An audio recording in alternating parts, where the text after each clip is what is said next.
परमेश्वर पिता का धन्यवाद करते हैं आज की उसकी करुणा, उसकी दया के लिए, जिसके कारण से आज के दिन को फिर से उसने हमारे जीवन में जोड़ा है, यह अवसर दिया है कि उसके चरणों में बैठें, उसकी स्तुति, उसकी आराधना करें, उसके पवित्र वचन को महिमा दें और उसके पवित्र वचन के प्रकाश में बैठें, उसकी सिद्ध इच्छा मनसा को अपने व्यक्तिगत जीवन के लिए समझें और इस प्रकार से उसके योग्य हम बने। इसलिए परमेश्वर ने हमें फिर से आज के दिन को दिया, धन्यवाद करते हैं। इसलिए आइए आज के दिन में हम प्रार्थना के साथ आज की संगति को आरंभ करेंगे। प्रेमी परमेश्वर पिता, हमारे उद्धारकर्ता, अनंत जीवन के स्वामी प्रभु यीशु मसीह के पवित्र नाम में आपके चरणों में आते हैं। आपका धन्यवाद धन्यवाद धन्यवाद करते हैं, जो लगातार हमारे जीवनों में नए दिन को जोड़ते चले आ रहे हैं, अवसर देते चले आ रहे हैं। आपके उपकारों भलाइयों के लिए धन्यवाद करते हैं महान परमेश्वर, जो अब तक हमारे जीवन में आपने किए उत्तम वरदानों के लिए धन्यवाद करते हैं। पिता परमेश्वर, जो आपने हमारे ऊपर बरसाया, हमें अपना निज भाग बनाया, जो कभी निर्जन लोनछाई भूमि के समान थे, आपको जानते नहीं थे, परंतु आपकी कृपा दृष्टि हम पर हुई और हम आपके समीप आ सके, आपके प्रेम को समझ सके, प्रभु यीशु मसीह की लहू की कीमत को समझ सके और उसके द्वारा आपके समीप आ सके। महान परमेश्वर, हम आपका धन्यवाद करते हैं। पवित्र आत्मा देकर आपने हमें अपना संतान बनाया और ये अधिकार दिया कि आपको हम हे अब्बा, हे पिता कहकर पुकार सकते हैं। पिता पुत्र का संबंध आपने स्थापित किया, इसलिए हम आपको महिमा देते हैं, आपका धन्यवाद करते हैं, आपकी स्तुति करते हैं, आपके चरणों में आते हैं, आपको दंडवत करते हैं। प्रेमी परमेश्वर, आपके अद्भुत महान कार्यों के लिए, आपका बड़ा अनुग्रह के लिए, जो आपने अपने पुत्र प्रभु यीशु मसीह को दिया कलवरी क्रूस पर, ताकि हमको अपने समान आप बना दें और ताकि हम हमेशा हमेशा के लिए आपके संग रह सकें, जब तक हम इस पृथ्वी पर हैं तब तक, और उसके बाद अनंत काल तक। इसलिए हम आपका धन्यवाद करते हैं और आज के दिन में इस समय को, संगति को आपके हाथों में सौंप देते हैं। हमें से हर एक की सहायता अगुवाई कीजिए। प्रार्थना प्रभु यीशु के नाम में मांगते हैं, सुनिए ग्रहण।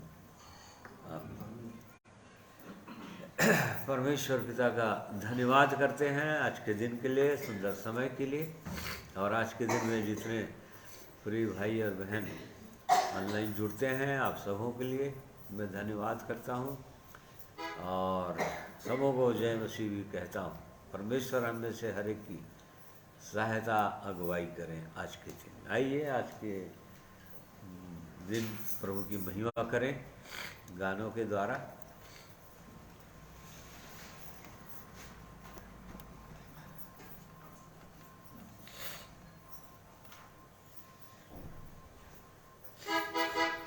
और सबों को जय मसीह की। परमेश्वर पिता का धन्यवाद देते हैं आज के दिन के लिए, और आइए परमेश्वर पिता की स्तुति में गीत को गाएंगे।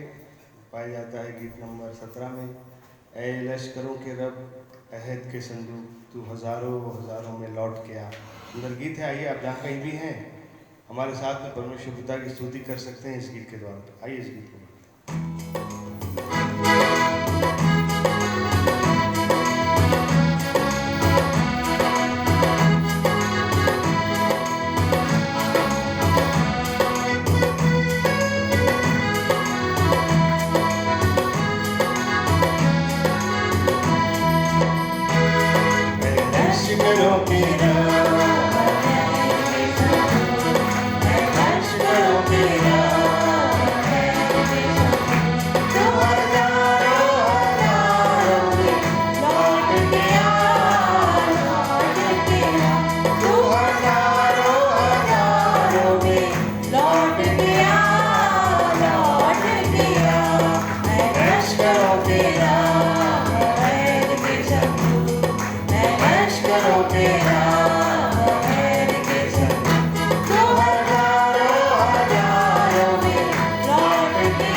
के सारे आजाद हो, उसकी सारी चीटी चाले बर्बाद हो। शैतान के सारे कैदी आजाद हो, उसकी सारी चीटी चाले बर्बाद हो, बर्बाद हो। लश्करों के राम है,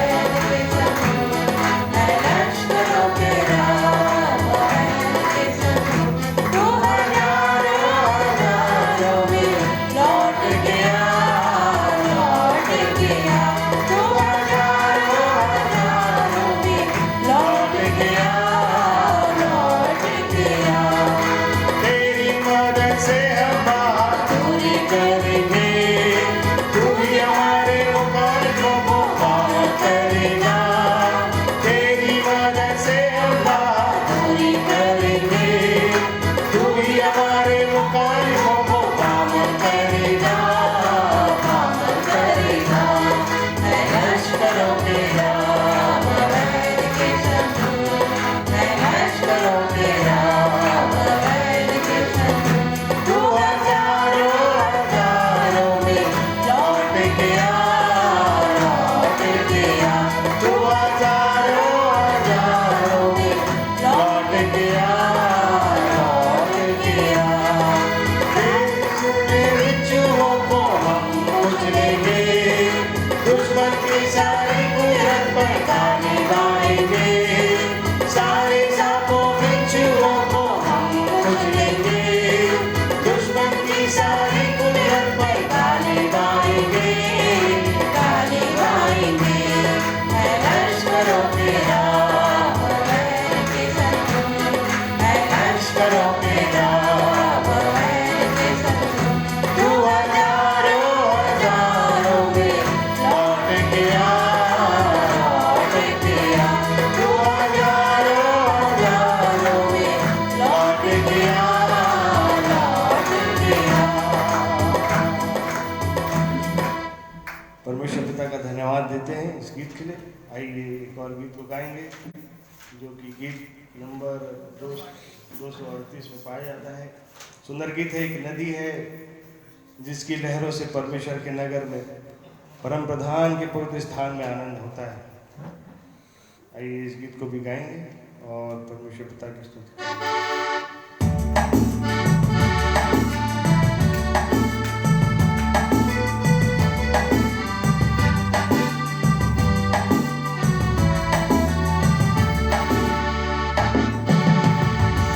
एक नदी है जिसकी लहरों से परमेश्वर के नगर में, परम प्रधान के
परमेश्वर पिता का धन्यवाद करते हैं। आइए एक और गीत को सुनेंगे भाई उदय के द्वारा।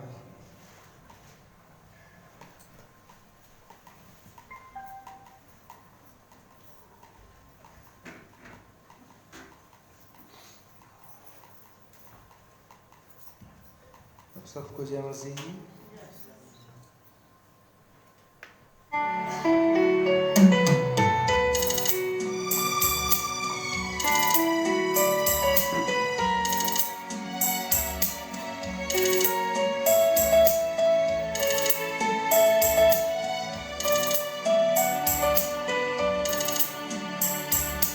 खुल जाएगी किताबें जब भी हिसाब होगा, इंसाफ का तराजू यीशु के हाथ होगा।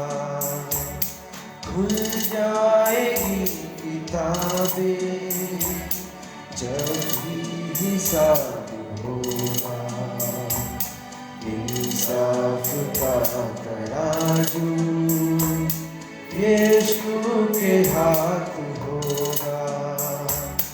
खुल जाएगी किताबें।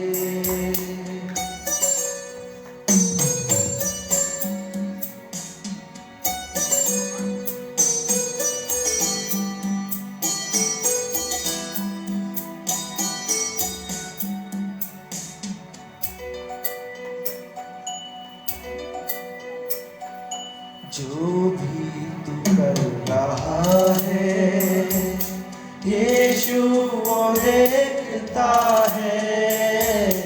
जो भी तू कर रहा है यीशु वो देखता है। हर पल का तुझको इंसान, हर पल का तुझको इंसान देना हिसाब होगा। इंसाफ का तराजू यीशु के हाथ होगा। खुल जाएगी किताबें जब भी हिसाब होगा। इंसाफ का तराजू यीशु के हाथ होगा।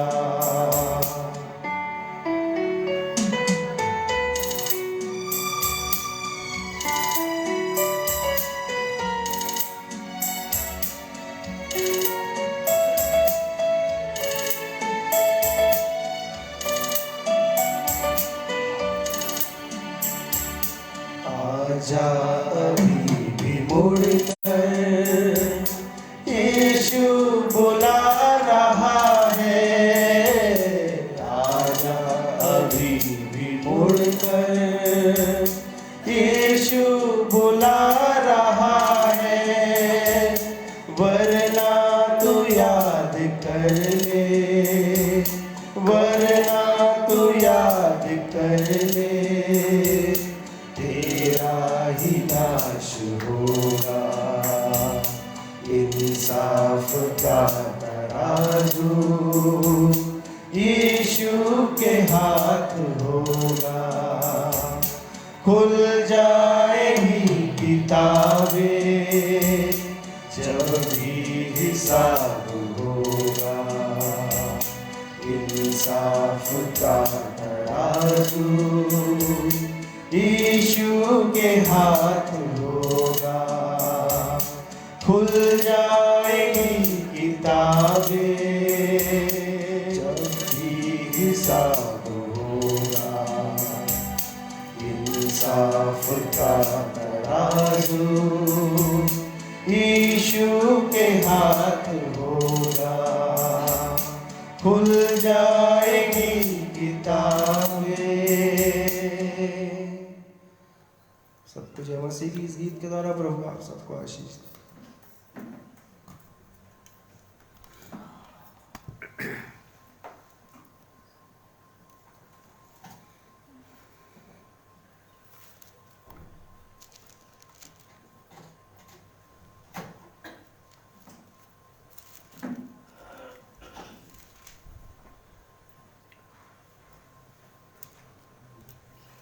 परमेश्वर पिता का धन्यवाद करते हैं उसकी अद्भुत अनंत योजना के लिए, और विशेषकर धन्यवाद करते हैं कि अपनी अनंत योजना को परमेश्वर अपने पवित्र वचन में प्रकट कर दिया है, बता दिया है, जिससे उसके वचन पर विश्वास करने वाले लोग, परमेश्वर पर, प्रभु यीशु मसीह पर विश्वास करने वाले लोग उसकी अनंत की योजना को समझकर उसके योग्य बन सकें। जैसे कि अभी हमने गीत में सुना कि एक दिन किताबें खुलने वाली हैं। प्रकाशित वाक्य 20 अध्याय में लिखा हुआ है। बाइबल के अंदर कई किताबों का वर्णन है, उसको हम नहीं देख रहे हैं, परंतु किताबें खुलने वाली हैं और उन किताबों में जैसा जैसा लिखा हुआ है, हर मनुष्य का दिनचर्या लिखा हुआ है उसमें, जब से इस संसार में हम जन्म लिए और जिस दिन हमारी मृत्यु होती है उस दिन तक का। तो वो किताबें खुलने वाली है, एक एक जने का रिकॉर्ड खुलने वाला है। और तब फिर उसके बाद 2 जगह है, सबको पता है, मरने के बाद मनुष्य या तो स्वर्ग जाता है जिनका नाम जीवन की पुस्तक में लिखा हुआ है, या तो फिर हमेशा के लिए अनंत आग में चला जाता है। तो परमेश्वर का हम धन्यवाद इसलिए देते हैं कि उसका वचन हमारे पास है, उस पर हम विश्वास कर रहे हैं और उसके वचनों के प्रकाश में हम अपने जीवनों को जांच सकते हैं, इस योग्य अपने आप को कर सकते हैं कि जिस दिन ऐसा अवसर आए कि परमेश्वर के सामने हमको खड़ा होना पड़े तो परमेश्वर के रिकॉर्ड में कुछ भी न रहे। जो बचपन से हमारे जीवन में, मनुष्य के जीवन में पाप होते हैं, असंख्य अरबों खरबों पाप, वो सब मिट जाया रहे, प्रभु यीशु मसीह के लहू से धुल जाया रहे, ऐसा कोई रिकॉर्ड ही न रहे। और इस कारण से परमेश्वर ने अपने पवित्र वचन में इन सब बातों को पहले से बता दिया है, ताकि उस पर विश्वास करने वाले लोग किसी प्रकार से धोखा ना खाएं, बहुत गंभीरतापूर्वक अपने जीवन को जांच सकें और उस दिन के लिए अपने आप को तैयार कर सकें कि उसके सामने हम खड़े होने के योग्य हो सकें। और इसलिए धन्यवाद करते हैं ऐसे पवित्र वचन के लिए।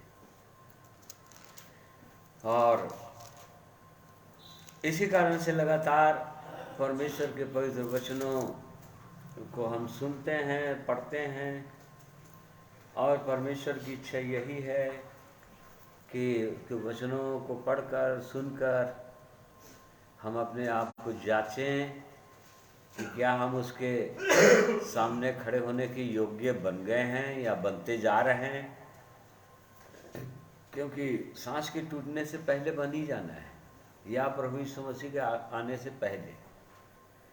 तो इसलिए परमेश्वर का धन्यवाद करते हैं जो लगातार अपने पवित्र वचनों के द्वारा हमारी सहायता करते चले जा रहे हैं, किस प्रकार से एक विश्वासी को तैयार होना है, क्या क्या मनुष्य के हृदय के अंदर है जो प्रभु के सामने खड़े होने की लायक बनने में रोक देगा।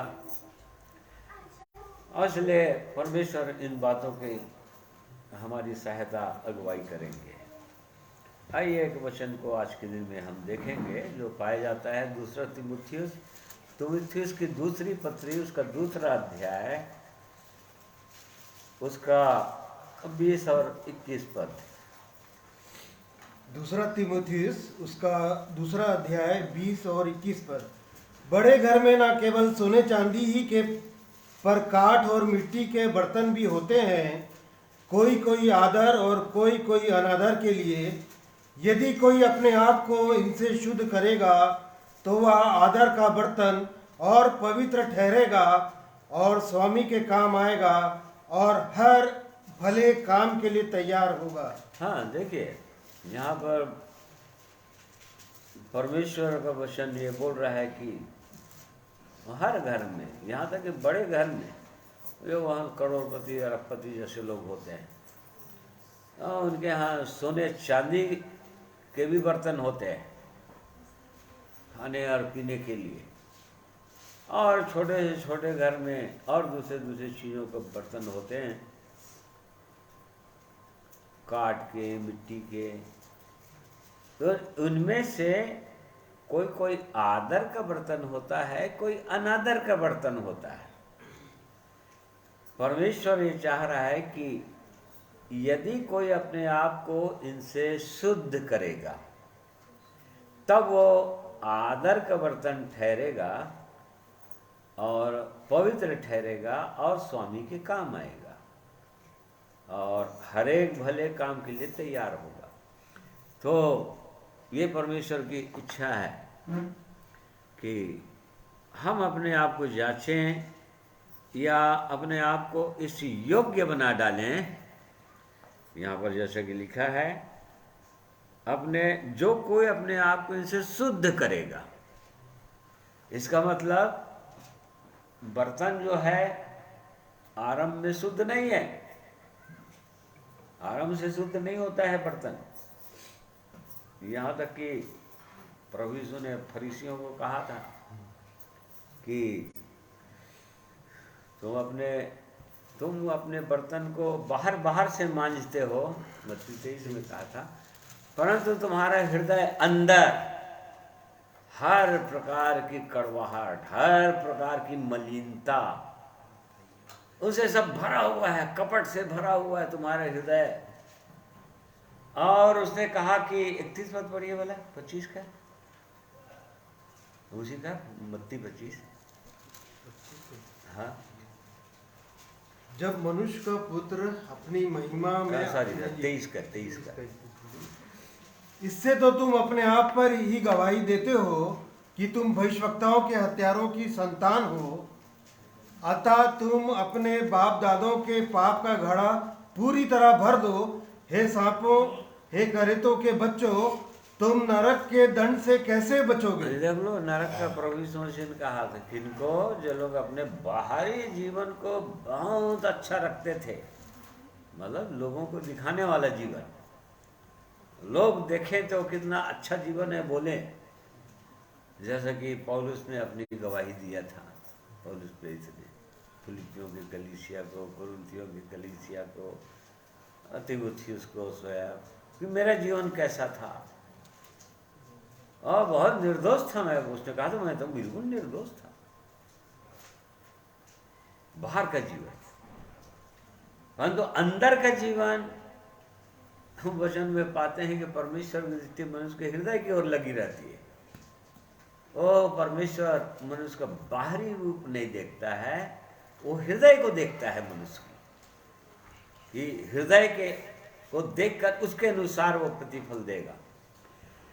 तो ये चूंकि परमेश्वर की इच्छा है कि हमारा बाहर का मनुष्य कैसा है, भीतर का मनुष्य कैसा है, भीतर का जीवन कैसा है, या पुराने नियम के अंदर जब इसको हम देखते हैं तो दृष्टांत के द्वारा परमेश्वर ने बताया था, दूसरा राजा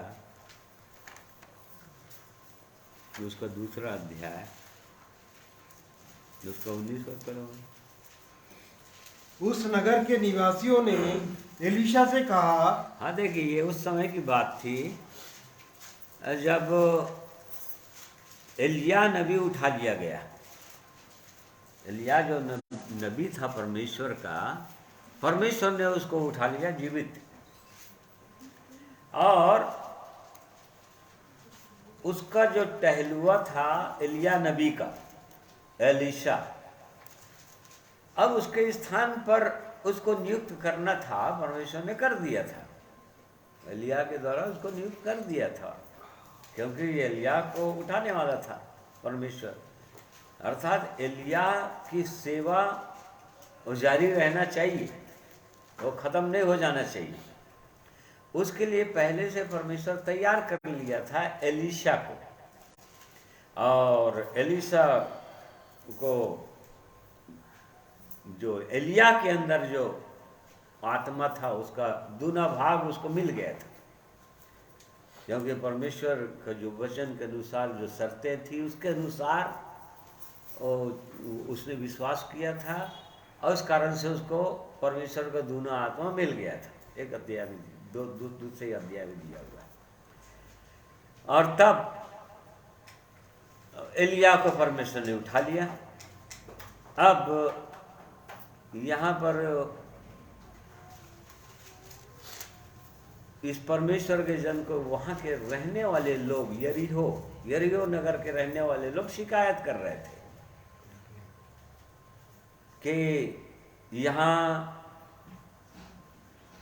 लोग तो सब मन भावने हैं, यह नगर तो मन भावने स्थान पर बसा हुआ है। जैसे मेरा प्रभु देख रहा है, भौगोलिक दृष्टिकोण से बहुत ही सुंदर नगर है, वो खजूरों का नगर कहलाता है यरीहो नगर। खजूर खजूर वहाँ पर दिखेगा, भौगोलिक दृष्टि से बहुत सुंदर दिखाई देगा। और वैसा वहाँ के लोग बता रहे थे कि बहुत सुंदर है, मन भावने स्थान पर बसा हुआ है, मतलब वहाँ पर जाना, लोग घूमना पसंद करते हैं, वहाँ पर रहना, ऐसे जगह पर बसा हुआ है। परंतु वहाँ पर समस्या ये थी कि परंतु पानी बुरा है और भूमि गर्भ गिराने वाली है।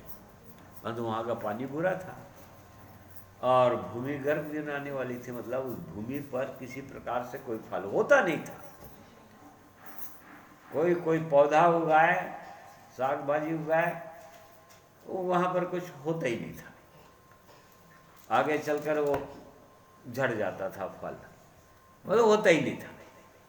ठीक है, अर्थात वो श्राप के अधीन था वो नगर, पूरी रीति से गर्भ गिराने वाली थी और पानी बुरा था, बहुत ही बुरा था।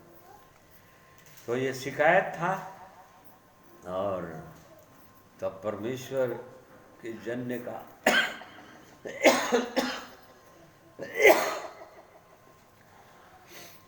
परमेश्वर के जन ने कहा वहाँ के रहने वालों को कि ठीक है, इसका उपाय है,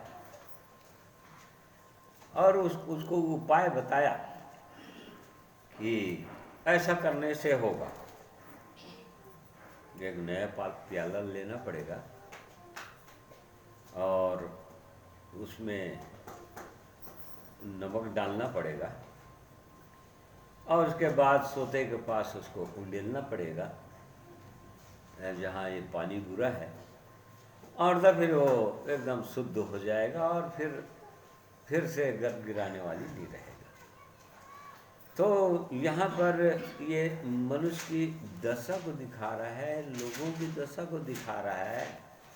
जो भूमि जो है वो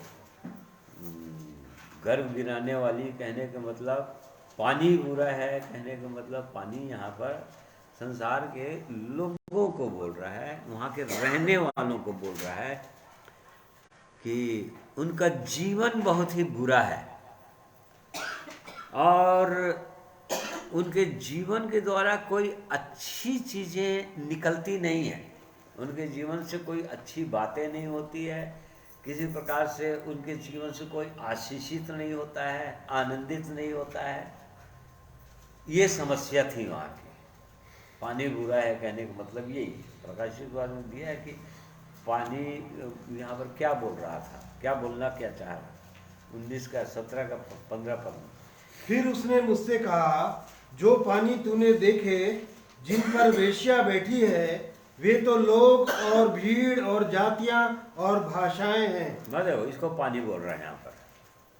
पानी बुरा है कहने का मतलब यहाँ पर अलग अलग जगहों में अलग अलग है वचन। दूसरा कई जगह नए नियम के अंदर पानी कह रहा है, वो परमेश्वर के वचन को बोलता है, परंतु यहाँ पर लोगों को बोल रहा है कि लोगों का जीवन बहुत ही बुरा है, वहाँ का खराब जीवन है, सब पापों में डूबे हुए लोग हैं, भटके हुए लोग हैं, एक दूसरे से घृणा करने वाले लोग हैं, कोई किसी से प्रेम नहीं करता, ऐसे लोग हैं। ये उस जगह की समस्या थी और इसी कारण से उनके जीवन से कोई फल निकलता नहीं था, कोई फल नहीं आता था, क्योंकि भूमि गर्भ गिराने वाली, जो अंदर रहेगा वही तो बाहर प्रकट होगा। जैसे प्रभु यीशु ने कहा, कोई हृदय के अंदर जो होगा वही बाहर प्रकट होता है, वही मुंह के द्वारा प्रकट होगा, वही जीवन में प्रकट होगा। तो समस्या ये थी। और आज भी हम जब संसार को देखते हैं तो संसार को ही दिखाता है, क्योंकि सारा संसार पापों में डूबा हुआ है, पानी बुरा है और किसी के जीवन में कोई अच्छाई नहीं है, सबके मुँह से कड़वाहट, और जैसे रोमियो में लिखा हुआ है उनका गला खुली हुई कब्र है, मुंह में श्राप और कड़वाहट है, जीवों से छल होता है, हाथ दोष लगाते हैं, लहू पाँव बहाने के लिए फुर्ती। ये मनुष्य की दशा है आज भी इस संसार में। ऐसे जगह में ये कैसे ठीक हो सकता है? ऐसा जीवन यदि है किसी का तो कैसे ठीक हो सकता है? कैसे यहाँ पर आश्चर्य कम किया था एलीशा के 2 आश्चर्य कम, ये आश्चर्य कम होगा। ये यदि ऐसा हो जाता है ठीक, तो परमेश्वर के वचन के अनुसार परमेश्वर की दृष्टि में बहुत बड़ा आश्चर्य कम है ये। तो यहाँ पर बस बिल्कुल जो उपाय बताया गया था वैसे ही यदि कोई करे तो बिल्कुल वैसे हो जाएगा, ठीक हो जाएगा। तो सबसे पहले क्या करना पड़ेगा, बोला कि एक नया प्याला लेना पड़ेगा, नया प्याला होना चाहिए या नया जीवन होना चाहिए। प्याला बोल रहा है, इंग्लिश में वेसल लिखा है, बर्तन, वो नया होना चाहिए। ये पुराना जीवन से काम नहीं चलेगा। मनुष्य के जीवन को ही बोल रहा है। यदि कुछ करना है तुम लोगों को, एलीशा नबी ने कहा यदि कुछ करना है तो ऐसा करना पड़ेगा, अपने जीवन को नया बनाओ, नया करो, नया प्याला, अर्थात जो पुरानी बातें भरी हुई है जीवन के अंदर वो सब निकालो पूरी रीति से। हृदय के अंदर जो मनुष्य का जो भरा रहता है, पापों का जीवन रहता है, बचपन से निकम्मा चाल चलन चला आ रहा है बाप दादों से, जैसे पहला पत्र 18 पद से आगे हम पढ़ते हैं, उसका अनुसार से मनुष्य का जीवन बहुत ही बुरा है। और ऐसा बुरा जो अंदर से जीवन है, उसके जीवन के द्वारा कोई अच्छाई हो नहीं सकता, वो कोई अच्छा काम कर नहीं सकता, वो करना भी चाहेगा तो नहीं कर सकता। रोमियो 7 में हम पढ़े। क्यों? क्योंकि पापों का गुलाम है, वो मजबूर है, वो पाप का दास है, उससे अच्छा काम हो ही नहीं सकता। ये समस्या है मनुष्य के जीवन में, आज भी हम देख रहे हैं तो ये समस्या है। और इन वचनों के द्वारा हमको भी याचना है जो प्रभु के पास आ गए हैं, कहीं हमारा जीवन दूसरों के लिए आशीष का कारण बन रहा है कि नहीं बन रहा है। यदि हमने आशीष पाई परमेश्वर से तो हम दूसरों के लिए आशीष का कारण बने कि नहीं, ये हमको भी जांचना है। क्योंकि इब्राहिम की आशीष हमको मिला है और परमेश्वर ने इब्राहिम को जो आशीष दिया वो एक ही आशीष नहीं दिया, उसने दिया तू तो आशीषित हो गई, परंतु तेरे द्वारा दूसरे लोग आशीषित होंगे। मतलब परमेश्वर ने हमको आशीष दे दिया, ठीक है, जीवन आशीष दे दी। कहने का मतलब आत्मिक आशीष की बात चल रहा है यहाँ पर। हमारे पाप मान ली क्षमा हो गया, प्रभु यीशु मसीह के लहू धुल गए, शुद्ध हो गया, उद्धार का जीवन, नए जन्म का अनुभव हो गया, तो ये परमेश्वर की आशीष है। तो ये मिल गया। अब क्या हमारे जीवन के द्वारा दूसरे लोग आशीषित हो रहे हैं? यदि नहीं हो रहा है तो फिर इब्राहिम का जो आशीष है वो पूरा नहीं हो रहा है। जब उसने कहा तेरे द्वारा दूसरे लोग आशीषित पाएंगे, आशीषित हो जाएंगे, तो बिल्कुल वैसे ही यदि हमको करना है तो ये 3 काम यहाँ पर करना पड़ेगा। नया बर्तन बनना पड़ेगा, और दूसरा नया बर्तन बनने के लिए जो पुराना बर्तन है उसको खाली करना पड़ेगा, तभी वो नया बनेगा। तो इस खाली करो उसको पूरी रीति से खाली कर, अर्थात अंदर से मांजो, जैसे फरीसियों को, याजकों को प्रभु यीशु ने कहा था, तुम पहले अंदर को शुद्ध करो और तब फिर बाहर तो ऑटोमेटिकली शुद्ध हो जाएगा। प्रभु यीशु ने कहा बाहर को शुद्ध करने की तुमको जरूरत नहीं है, ऑटोमेटिक हो जाएगा। अंदर शुद्ध करो, हृदय के अंदर, अंदर को जांचो पूरी रीति से, वहां पर कोई कड़वाहट तो नहीं है, कोई और ऐसी बातें तो नहीं है जो परमेश्वर की इच्छा के विरोध में है, उसको जांचो। तो पहले तो खाली करना पड़ेगा बर्तन को, और तब उसमें खाली बर्तन में कुछ भरना पड़ेगा, और उसके बाद उस बर्तन को उंडेलना पड़ेगा, और तब ये बड़ा आश्चर्य कम हो जाएगा। परमेश्वर के जन ने, नबी ने कहा वहाँ के लोगों को, ऐसा करोगे तो ऐसा हो जाएगा, और तब फिर वहाँ के लोगों ने ऐसा किया लिखा है। तो इसके द्वारा परमेश्वर आज हमको भी इन्हीं बातों के द्वारा हमको भी सिखाना चाहते हैं।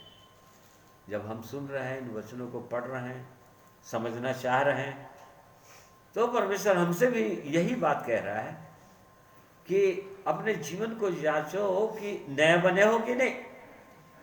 जैसे कि पौलुस ने कुरिन्थियों को, कलीसिया को कहा 2 कुरिन्थियों 5:17 पद में,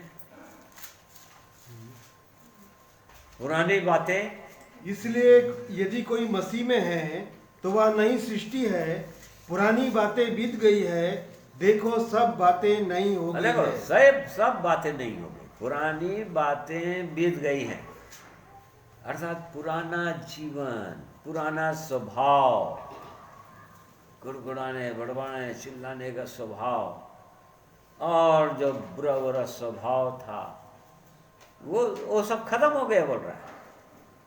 नई सृष्टि तभी बने, और नई सृष्टि ही बना रहा है परमेश्वर। देख लो, नई सृष्टि ही बना रहा है। अभी 6वां दिन चल रहा है ना, मनुष्य को ही बना रहा है। तो हम सबको जांचना चाहिए कि हाँ प्रभु, मेरा पुराना स्वभाव, मेरी पुरानी बातें क्या सही में नया हो गया है, पूरा क्या खत्म हो गया? यदि नहीं हुआ है तो नया प्याला तो बना ही नहीं है, क्योंकि अंदर भरा हुआ है अभी भी। आश्चर्यक्रम तभी होगा जब नया बनेगा या पुराना जो बर्तन है वो पूरी रीति से साफ होगा अंदर से। कड़वाहट, कपट, ईर्ष्या, जलन, लालच, झूठ,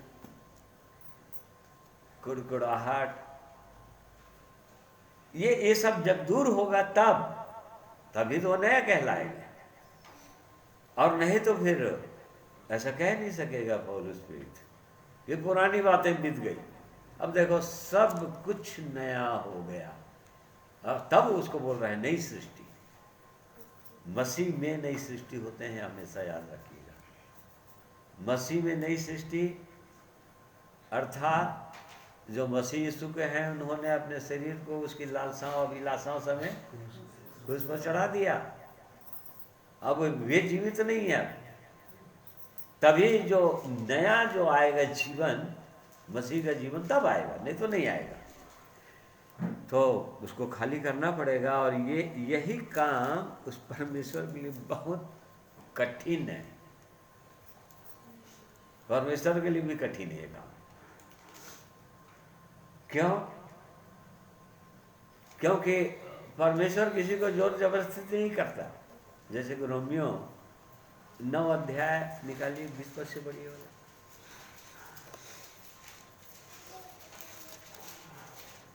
हे मनुष्य, भला तू कौन है जो परमेश्वर का सामना करता है? क्या गढ़ी हुई वस्तु गढ़ने वाले से कह सकती है, तूने मुझे ऐसा क्यों बनाया है? क्या कुम्हार को मिट्टी पर अधिकार नहीं कि एक ही लोंदे में से एक बर्तन आदर के लिए और दूसरे को अनादर के लिए बनाए? तो इसमें कौन सी आश्चर्य की बात है कि परमेश्वर ने अपना क्रोध दिखाने और अपनी सामर्थ्य प्रकट करने की इच्छा से क्रोध के बर्तनों की जो विनाश के लिए तैयार किए गए थे, बड़े धीरज से सही, और दया के बर्तनों पर जिन्हें उसने महिमा के लिए पहले से तैयार किया है, वे अपने महिमा के धन को प्रकट करने की इच्छा की। हाँ, देखिए, मतलब यहाँ पर लिखा है क्रोध के बर्तन, मतलब परमेश्वर का क्रोध उनके जीवन में भड़क जाएगा, ऐसा बर्तन। और आदर का बर्तन, जिनको परमेश्वर बड़े आदर के बोल रहा है। यहाँ पर कुम्हार का उदाहरण दे रहा है, जो बर्तन बनाते हैं मिट्टी का बर्तन, उनके उदाहरण से वो पौलुस प्रेरित यहाँ पर बताना चाह रहा है, पवित्र आत्मा यहाँ पर सिखाना चाह रहा है। कोई कोई आदर का बर्तन हो जाएगा, कोई कोई अनादर का बर्तन हो जाएगा, या कोई कोई बर्तन जो है बनाते बनाते बिगड़ जाएगा। परमेश्वर ने कहा था यिर्मयाह नबी के द्वारा, उसने कहा था जाकर देख कि चाक में कोई बर्तन बना रहा है, जाकर वहाँ पर खड़े हो और तब फिर मैं तुझसे बातें करूँगा वहाँ पर। और तब फिर वो खड़ा हुआ था यिर्मयाह नबी, और तब फिर वो देखा कि चाक में वो चल रहा है और बर्तन बन रहा है। एक कुम्हार जो है बर्तन बना रहा है मिट्टी का, और तब फिर बनाते बनाते एक बर्तन जो है बिगड़ गया। और तब फिर अब मैं क्या करूँ इसको, ये तो अब आदर का बर्तन तो बन नहीं पाएगा, इसको अनादर का बर्तन बना देता। तो देखिए, कुम्हार जो है हमारा परमेश्वर है, मिट्टी हम हैं, हम लोग जान रहे हैं, और वो हमको बुलाया ही इसलिए है।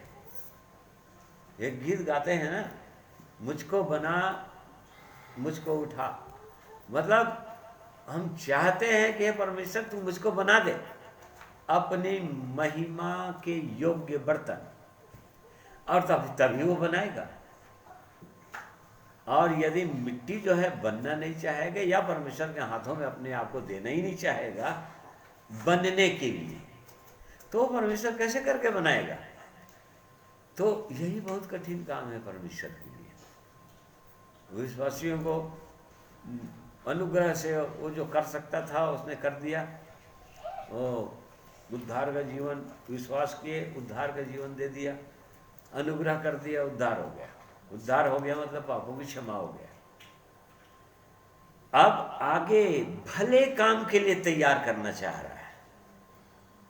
मतलब भले काम के लिए तैयार तभी हो गए एक व्यक्ति जब उसको कुम्हार को बनाने देगा अपने जीवन में, इस मिट्टी को तैयार करने देगा, तभी वो अच्छा बर्तन बन सकेगा, और नहीं तो नहीं बन सकता। तो जैसा कि हम देख रहे हैं कि परमेश्वर का अद्भुत उपाय होता है मनुष्य को बनाने के लिए। और कई उदाहरण है पुराने नियम के अंदर कि परमेश्वर ने कैसे लोगों को बनाया। जैसे उसने दिया, याकूब का उदाहरण दिया, इसहाक का पुत्र याकूब, उसको बनाना था परमेश्वर। वो था सीधा, उसके विषय में लिखा है याकूब सीधा, परंतु सीधा नहीं था, उसको सीधा बनाना था। परमेश्वर को था बहुत ज्यादा टेढ़ा, और चूंकि वो बहुत ज्यादा टेढ़ा था, परंतु परमेश्वर ने उसको चुन लिया था। क्यों? क्योंकि इसके हृदय को जानता था कि उसके हृदय जो है वो परमेश्वर की ओर देखता था, या परमेश्वर का खोजी था। जैसे वचन में लिखा है, जो परमेश्वर के खोजी हैं, जो उसके दर्शन के खोजी हैं, वो याकूब वंशी कहलाते हैं। इसका मतलब याकूब जो है परमेश्वर का दर्शन पाना चाहता था, परमेश्वर को खोज रहा था,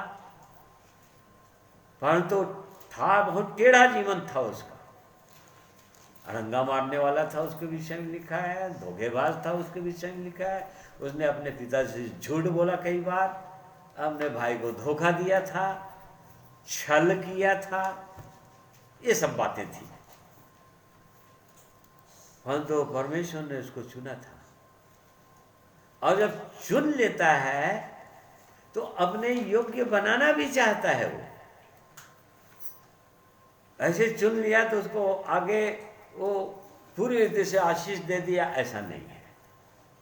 हाँ, बोलता रहा उसको, आशीष दूंगा तुझको, आशीष दूंगा तुझको, आशीष दूंगा, ऐसा करूंगा, ऐसा करूंगा, और बीच बीच में फिर ऐसी कुछ बातों को आने देता था, परीक्षाओं को, यहाँ पर वो देखना चाहता था ये बन रहा है कि नहीं बन रहा है।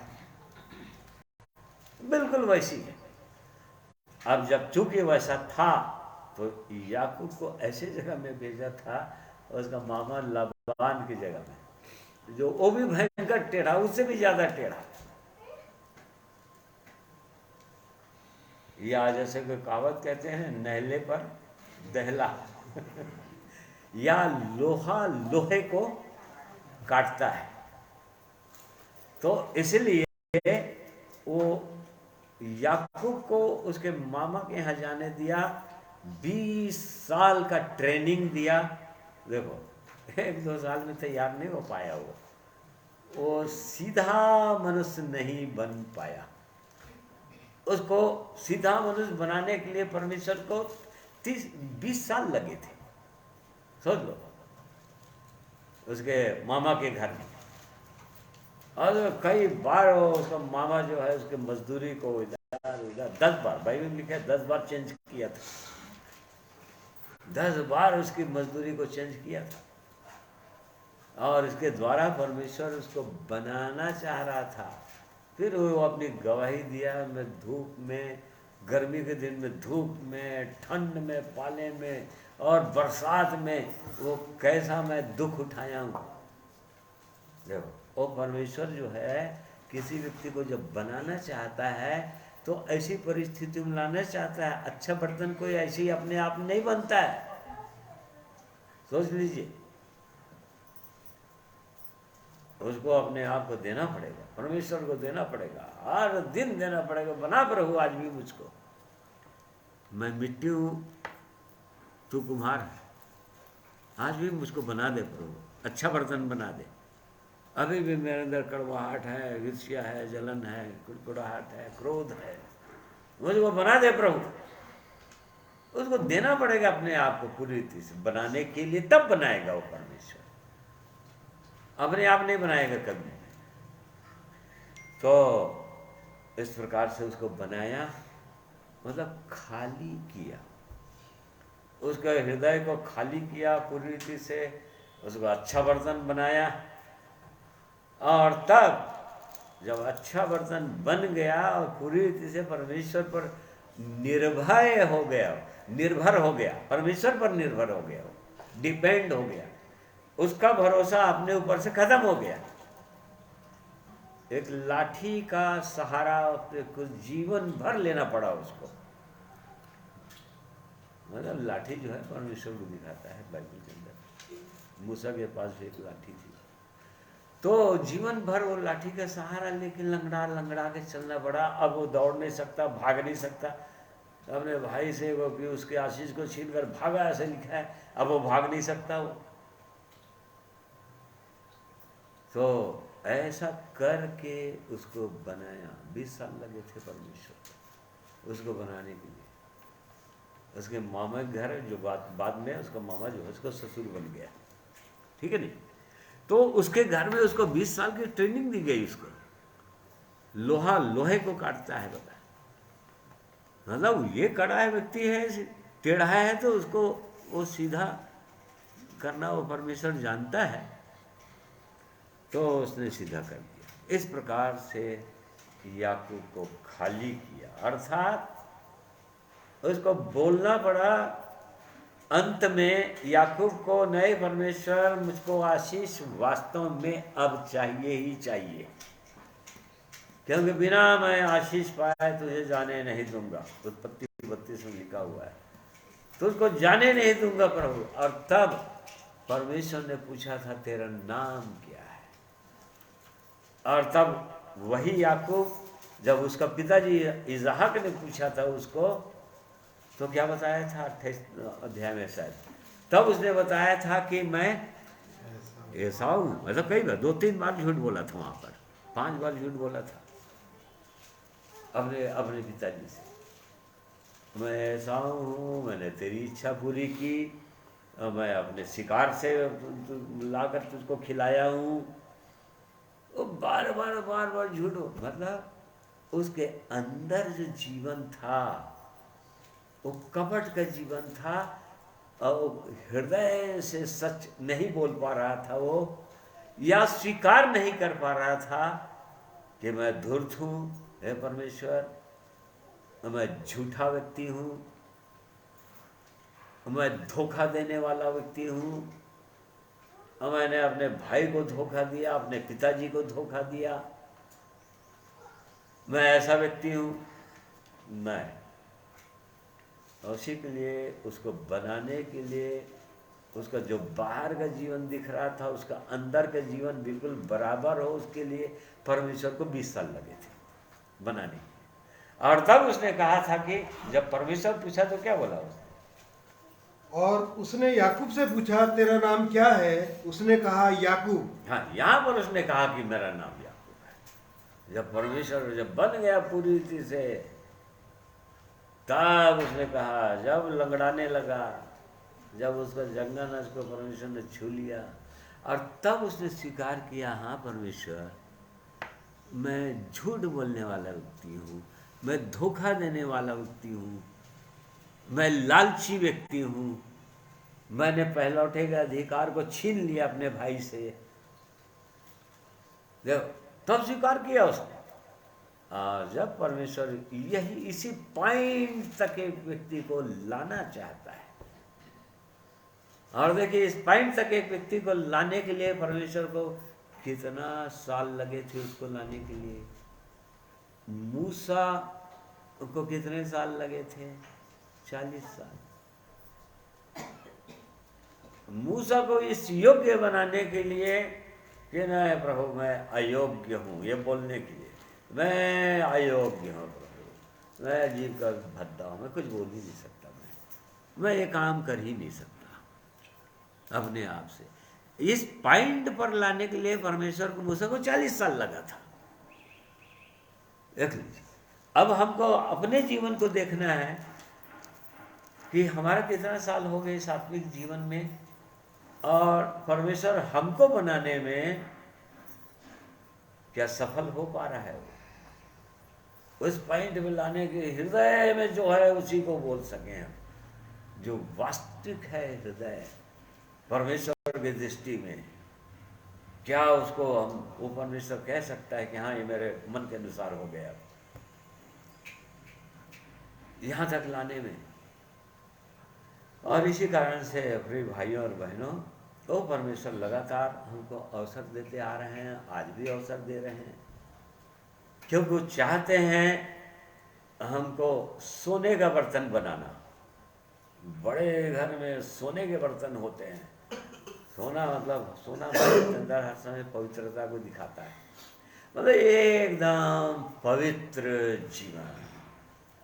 विलाप गीत में वो इस्राएलियों के विषय में लिखा है, एक खरा सोना कैसा खोटा हो गया। अरे खरा सोना था, ये तो इतना पवित्र जीवन था, इनका सुंदर जीवन था, ये कैसे बंधुआई के देश में चले गए, परमेश्वर की इच्छा के विरुद्ध करने लगे, और इनका जीवन कैसा खोटा हो गया एकदम। तो वो परमेश्वर को इस काम को वो बाइबल शुरू से परमेश्वर अपने लोगों को बनाना ही चाहता है। जब नहीं बनने के लिए करते हैं तो बार बार बंधुआई में डाल देता था इस्राएलियों को, दुष्ट राजाओं के बंधन में डाल देता था, उनके अधिकार में होने देना चाहिए होते था, उनको उभार देता था परमेश्वर। नबूकदनेस्सर को राजा को, क्रूर राजा को उभार दिया, जाओगे यहूदा के लोगों को बंधुआई में ले आओ।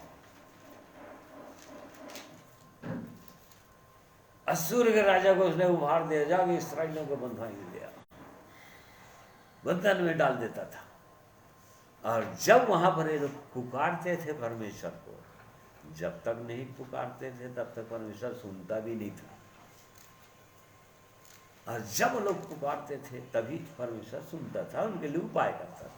तो हम लोग यहाँ पर देख रहे हैं इसी प्रकार से हमारा हृदय कैसा है, क्या सही में हम नए बर्तन बने या अपने हृदय को खाली किए, पूरी रीति से खाली है, कोई ऐसी कोई बातें नहीं है, निष्कपट। वचन में लिखा है जो अपने आप को निष्कपट कर देता है, एकदम हृदय साफ। नहीं प्रभु कुछ भी नहीं है अपने हृदय के अंदर,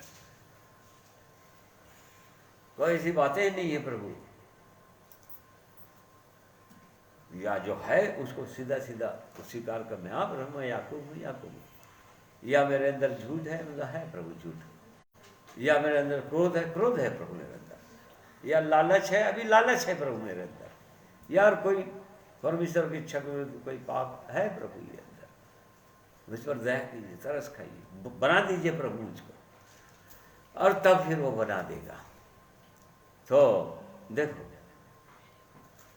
जो आश्चर्य कम करने के लिए एलीशा नबी वो परमेश्वर ने उठाया था एलिया नबी के जगह में, क्योंकि वो कार्य बंद नहीं होना चाहिए। और तब एलीशा नबी यहाँ से आरंभ कर रहा है अपना जीवन, और उसको इस्तेमाल करना शुरू कर किया यहाँ से। एलीशा को डबल पोर्शन आत्मा देकर, दूना भाग आत्मा देकर तैयार किया। तो पहले तो नया प्याला बनो बोलता है। आज भी हमारे जीवन में हम चाहते हैं कि कोई आश्चर्य कम हो हमारे जीवन में, या हमारे जीवन के द्वारा कोई दूसरे आशीषित हों, जिनका जीवन बुरा है, जिनका जीवन अशांत है, जिनके जीवन में चिंताएं हैं, समस्याएं हैं, निराशाएं हैं, वो लोग भी आशीषित हो जाएं। यदि ऐसा चाहते हैं तो अपने आप को, पहली चीज मुझे बताया एलीशा नबी ने, अपने आप को खाली करो, पूरी रीति से नया प्याला बन जाओ, नया बर्तन बन जाओ, ठीक है नहीं। अपने आप को जितने सारी अशुद्धियां हैं उनसे शुद्ध करो, पौलुस के द्वारा परमेश्वर ने कहा। तो अपने जो कोई अपने आप को शुद्ध करेगा वो आदर का बर्तन ठहरेगा। कौन शुद्ध करेगा? परमेश्वर शुद्ध नहीं करेगा। हाँ, परमेश्वर मुझको शुद्ध कर दे, मुझको शुद्ध नहीं, परमेश्वर कुछ नहीं करेगा। खुद को शुद्ध करना पड़ेगा। जो अपने आप को शुद्ध करेगा, अर्थात जो देखेगा अपने जीवन को, नहीं प्रभु यहाँ पर मेरे जीवन में सब गड़बड़ है पूरी रीति से, इसको मैं मानता हूँ, मानती हूँ, छोड़ती हूँ प्रभु, इसके लिए मैं मरती हूँ, ये जीवन मुझको नहीं चाहिए, ऐसा वाला जीवन मुझको सामर्थ्य दीजिए, पवित्र आत्मा के सामर्थ्य दीजिए, अपने लहू के सामर्थ्य दीजिए, धोइए, जो अपने आप को शुद्ध करेगा। शुद्ध करने के लिए परमेश्वर ने दे दिया है सब कुछ, उसका वचन शुद्ध करता है, प्रभु यीशु का लहू शुद्ध करता है, पवित्र आत्मा शुद्ध करता है, वो सब तो मैं तुमको दे दिया हूँ। बोल रहा है, आप मुझसे क्या मांग रहे हैं? मैंने तो दे दिया सब कुछ,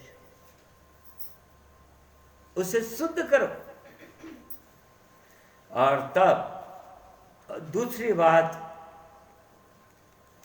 एलीशा नबी ने उनसे कहा था पहले खाली करो, यदि खाली हो गया तब एकदम खाली हो गया, पूरी रीति से खाली हो गया, ठीक है, और तब खाली भी नहीं रहना चाहिए, वो भी समस्या हो जाएगा।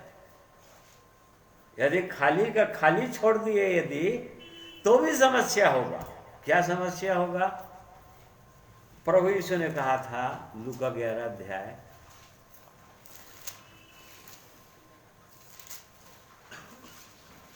24 पद पढ़िए।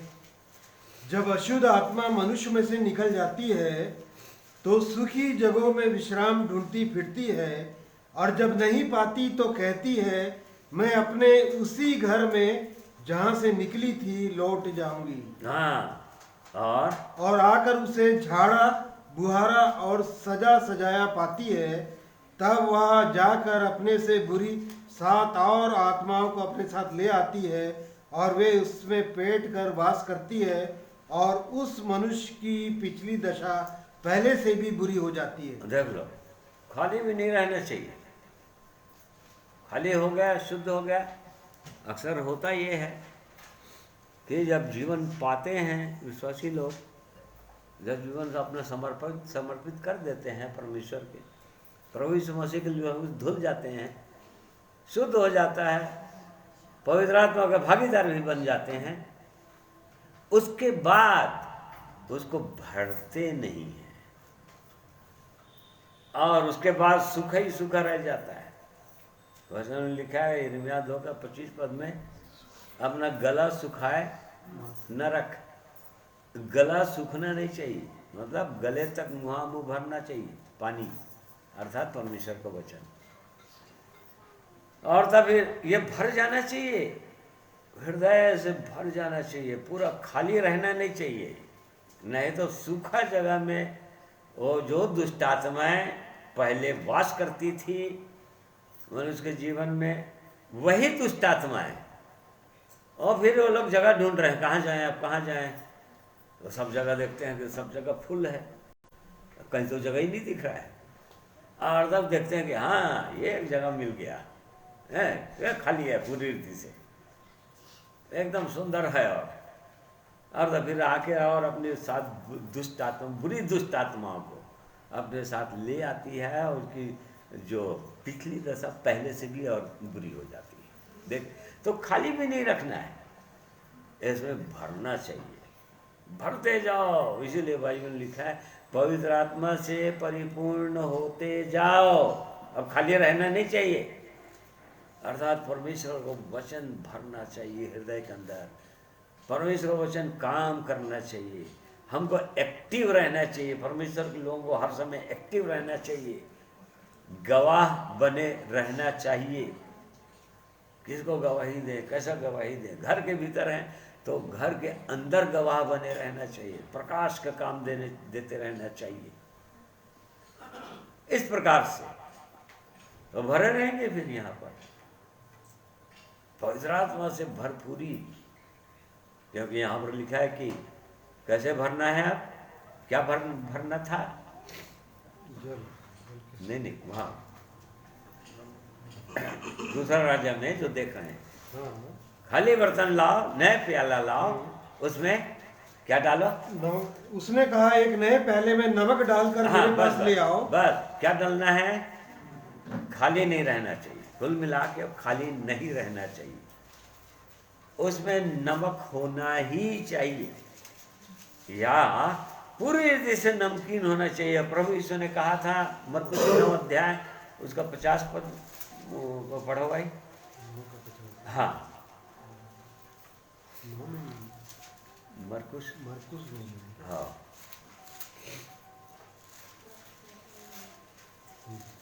पढ़िए।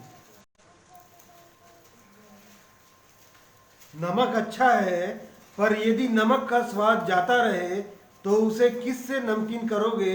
अपने में नमक रखो और आपस में मेल मिलाप से रहो। 48 पद भी।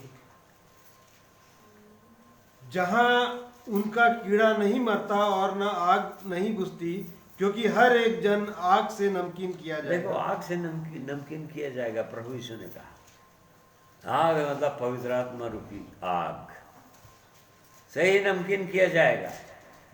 नमकीन किया जाएगा कहने का मतलब कुलुसियन 4:7 पद में 6 पद में लिखा है, तुम्हारा जीवन सुहावना हो, तुम्हारा बोली भाषा कैसा हो। 6 पद 4:6 पद। तुम्हारा वचन सदा अनुग्रह सहित और सलोना हो कि तुमको तुम्हें हर मनुष्य को उचित रीति से उत्तर देना आ जाए। देखो, ये नमकीन जीवन इसको बोलते हैं कि तुम्हारा वचन सदा सलोना मतलब नमकीन, पवित्र आत्मा से भरा हुआ जीवन। बोलो तो मानो, ऐसा बोलो मानो पवित्र आत्मा बोल रहा है, तुम्हारे मुंह का इस्तेमाल कर रहा है पवित्र आत्मा। ऐसा बोलो, ऐसा जीवन रखो, नमकीन जीवन रखो। और कभी कभी नहीं, सदा सलोना हो, जिससे कोई किसी भी प्रकार का कुछ बातें करें, कुछ पूछें, उनको सही रीति से उत्तर देना आ जाए, सलोना से। ये परमेश्वर की इच्छा है। इसे भरना है, एक व्यक्ति को अपने आप को भर लो, पूरी रीति से भर लो, बोल रहा है। मुँह भर लेना परमेश्वर के पवित्र वचन से। अब जो भरना है इस घड़े के अंदर भर लेना। अलग अलग जगहों में अलग अलग क्या क्या भरना है, परमेश्वर अपने वचन में बताया है। गिदौन को बोला था खाली घड़ा के अंदर क्या रखना, एक टार्च रखना। क्या रखना? मसाल रखना। देखो, मसाल मतलब आग। ओ गिदौन को बोला था न्यायियों की पुस्तक में।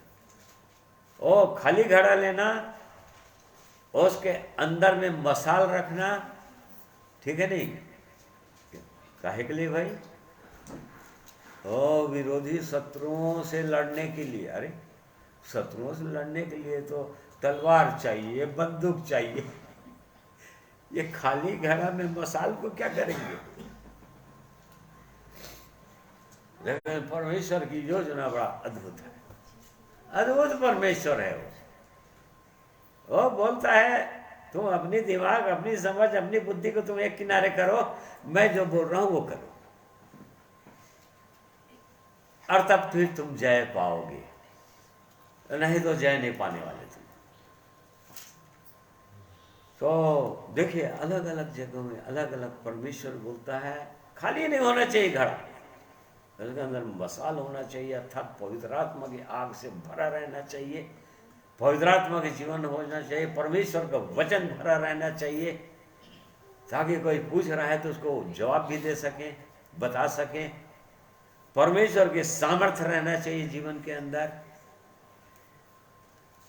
तो यहां पर एलिशा नबी ने कहा था, नया प्याला लो, नए प्याले में नमक डालकर मेरे पास ले आओ। और तभी वहां के लोगों ने नए प्याले में नमक डालकर एलिशा नबी के पास ले आए।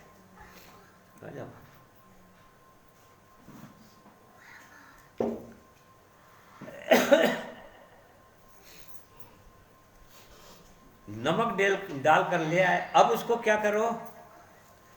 अब नमक डल गया है, ठीक है,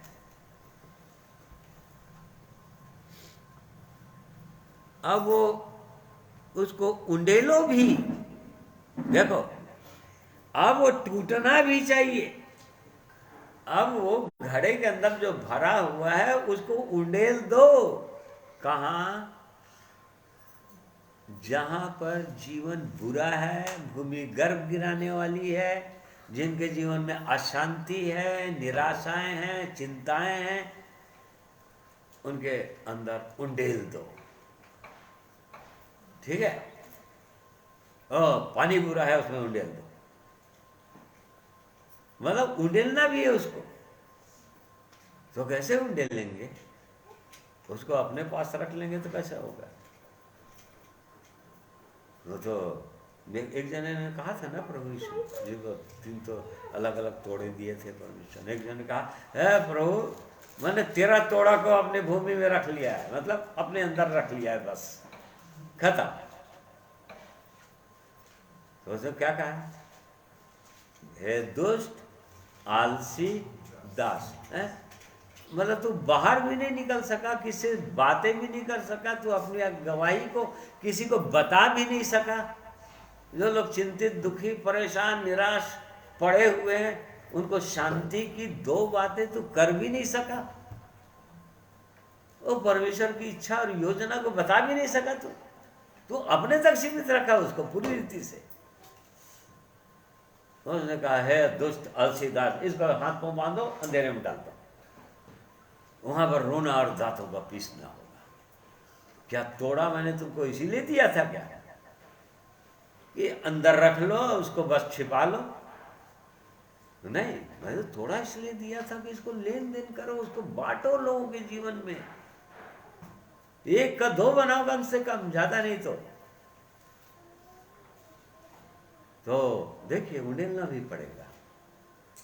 अपने पास, अपने तक सीमित रखेंगे उस जीवन को, खाली जीवन को भर कर, परमेश्वर के वचन को भर कर, पवित्र आत्मा से भरे रहकर और पवित्र जीवन रखकर उसको उंडेल दो, और तभी तो खुशबू आएगी ना। प्रभु यीशु के विषय में लिखा है, तो उंडेले हुए इत्र के समान है, जिससे कुंवारियां प्रेम करती है। इसीलिए प्रेम करती है कुंवारियां, क्योंकि उसने अपने आप को उंडेल दिया, पूरी रीति से उंडेल दिया, और उसी कारण से उसको खुशबू चारों ओर फैल गई। और मरियम मगदलिनी ने अपने आप को पूरी रीति से उंडेल दिया था, प्रभु के चरणों में अपने घड़े को फोड़ दिया था, इत्र की शीशी को फोड़ दिया था, और उसके कारण से सारे घर में सुगंध से भर गया था। तो ये परमेश्वर की सिद्ध इच्छा और मनसा है प्रिय भाइयों और बहनों। वो अद्भुत परमेश्वर है और चाहता है कि ये जो श्रापित नगर है, यरीहो के समान, सारा संसार श्राप के अधीन हो गया है।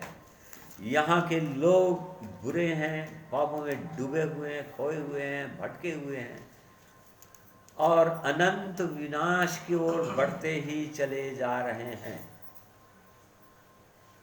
और परमेश्वर बचाना चाहता है। एलीशा नबी को यूं ही वहां यरीहो में नहीं भेज दिया, वो यरीहो में वो जाकर ठहर गए, लिखा है। क्यों यरीहो ठहराया होगा परमेश्वर इसको? क्योंकि परमेश्वर पहले ही जान रहा है कि यरीहो की दशा बहुत दयनीय है, बहुत बुरी है। लोग तो बहुत अच्छे दिखते हैं ऊपर से, बाहर से, जगह भी बहुत सुंदर है, परंतु तो समस्या ये है कि जीवन बहुत बुरा है इनका। सब एक दूसरे को काट खाने के लिए दौड़ रहे हैं, एक दूसरे के बैरी बन गए हैं सब। अशांत जीवन, निराशाओं का जीवन है।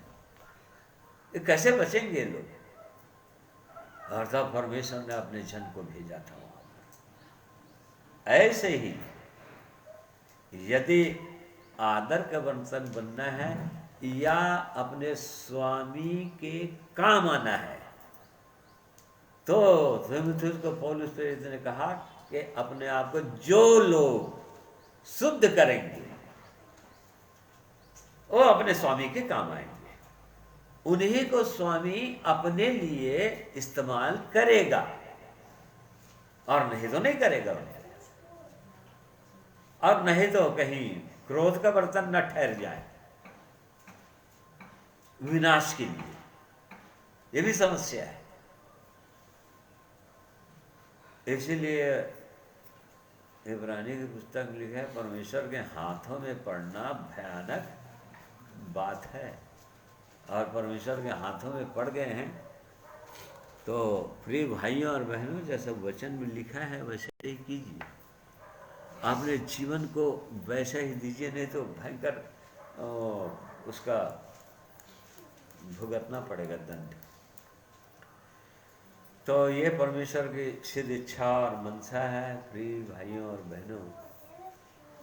ओ परमेश्वर चाहता है हमको अच्छा बर्तन बनाना, और इसीलिए तीमुथियुस को कहा, देख ऐसा ऐसा ऐसा तू भाग इनसे, लालच मत कर। और 19 पद में क्या लिखा है? धोखा जो तो भी परमेश्वर की पक्की नींव बनी रहती है और धोखा वही जो पढ़ रहे थे। हाँ पढ़ो, हाँ पढ़ो। तो भी परमेश्वर की पक्की नींव बनी रहती है और उस पर यह छाप लगी है, प्रभु अपनों को पहचानता है, और जो कोई प्रभु का नाम लेता है वह अधर्म से बचा रहे। जो कोई प्रभु का नाम लेता है वो अधर्म से बचा रहे, नहीं तो प्रभु का नाम लेना छोड़ दो। प्रभु यीशु ने अपने चेलों को कहा था साफ साफ, लूका 6:46, जब तुम मेरा कहना नहीं मानते हो तो तुम क्यों मुझको है प्रभु कहते रहते हो बिना मतलब। अपने चेलों को प्रभु यीशु ने कहा था, जब तुम मेरा कहना नहीं मानते हो तो फिर मेरा नाम क्यों लेते रहते हो? वो व्यर्थ हो गया। फिर 10 आज्ञा में तीसरा आज्ञा, वो परमेश्वर का नाम व्यर्थ नहीं लेना। व्यर्थ क्यों लेते रहते हो नाम? यहां पर भी वही वो बोल रहा है पौलुस तीमुथियुस को कि जो लोग प्रभु का नाम लेते हैं वो अपने आप को क्या करें? प्रभु अपने को पहचानता है। हाँ। और जो कोई प्रभु का नाम लेता है वह अधर्म से बचा रहे। वो अधर्म से बचे रहें। ओ नाना प्रकार का धर्म बढ़ता चला जाएगा। जैसे जैसे प्रभु यीशु का आगमन और निकट होते जाएगा, प्रभु यीशु ने कहा अधर्म के बढ़ने से बहुतों का प्रेम ठंडा हो जाएगा। देखो अधर्म बढ़ते ही चला जा रहा है और बढ़ता ही चला जाएगा, ये कम नहीं होगा, बढ़ता ही चला जाएगा। और यदि कोई अपने आप को अधर्म से नहीं बचाएगा, इनसे नहीं बचाएगा, तो उनके जीवन में अधर्म बढ़ता जाएगा, परमेश्वर के प्रति उनका प्रेम ठंडा होता ही चला जाएगा। तो ये परमेश्वर की सीधी इच्छा और मनसा है।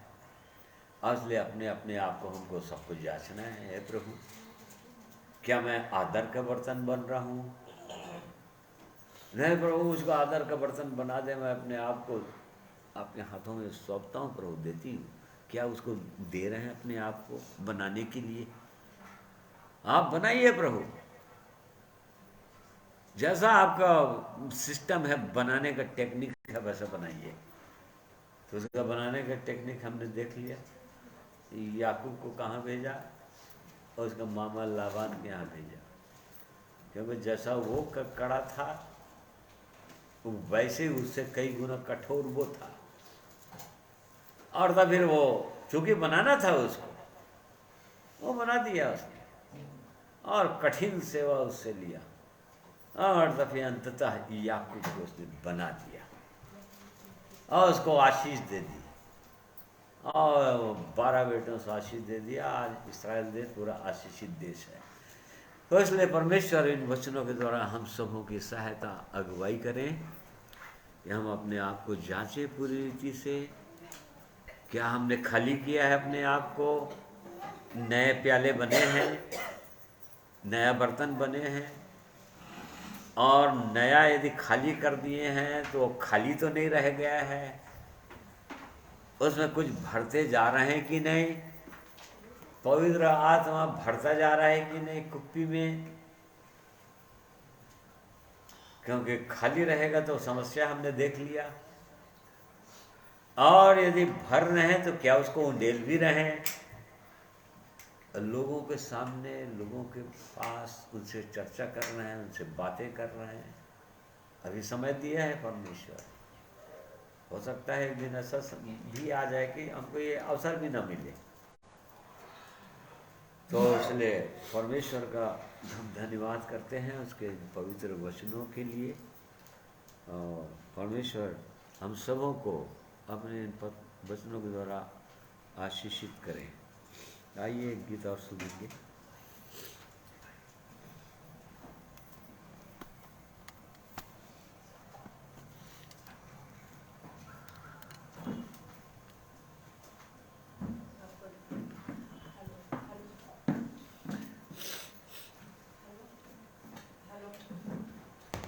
हेलो हेलो, सबको जय मसीह की।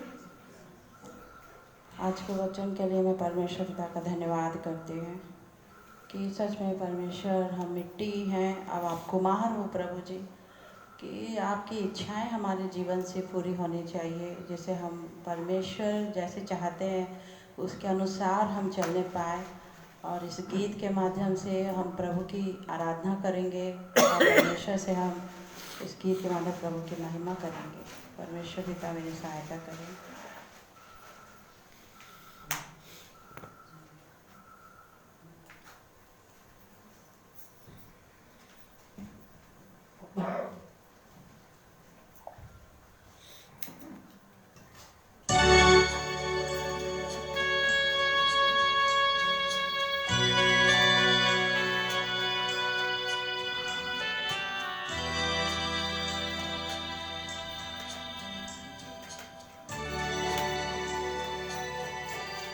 तेरी इच्छा पूरी हो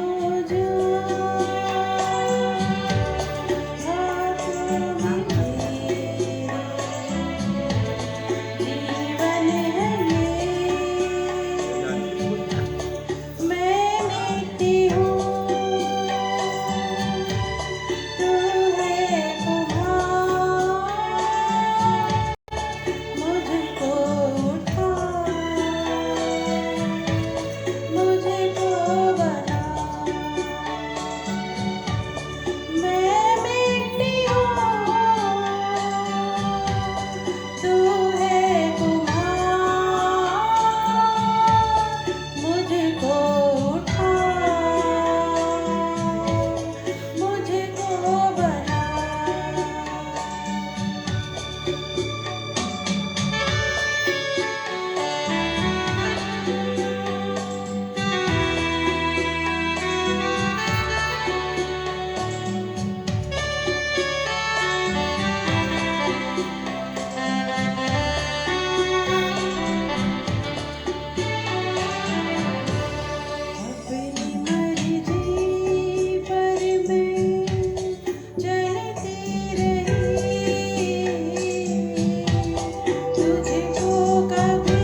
तो सुंदर गीत के लिए धन्यवाद करते हैं। परमेश्वर का अद्भुत प्रेम है ये कि वो अपने लोगों की सुनता है, जो लोग ऐसी प्रार्थना करते हैं, हे परमेश्वर मुझको भी बना दे प्रभु, और मुझको भी उठा और उठा।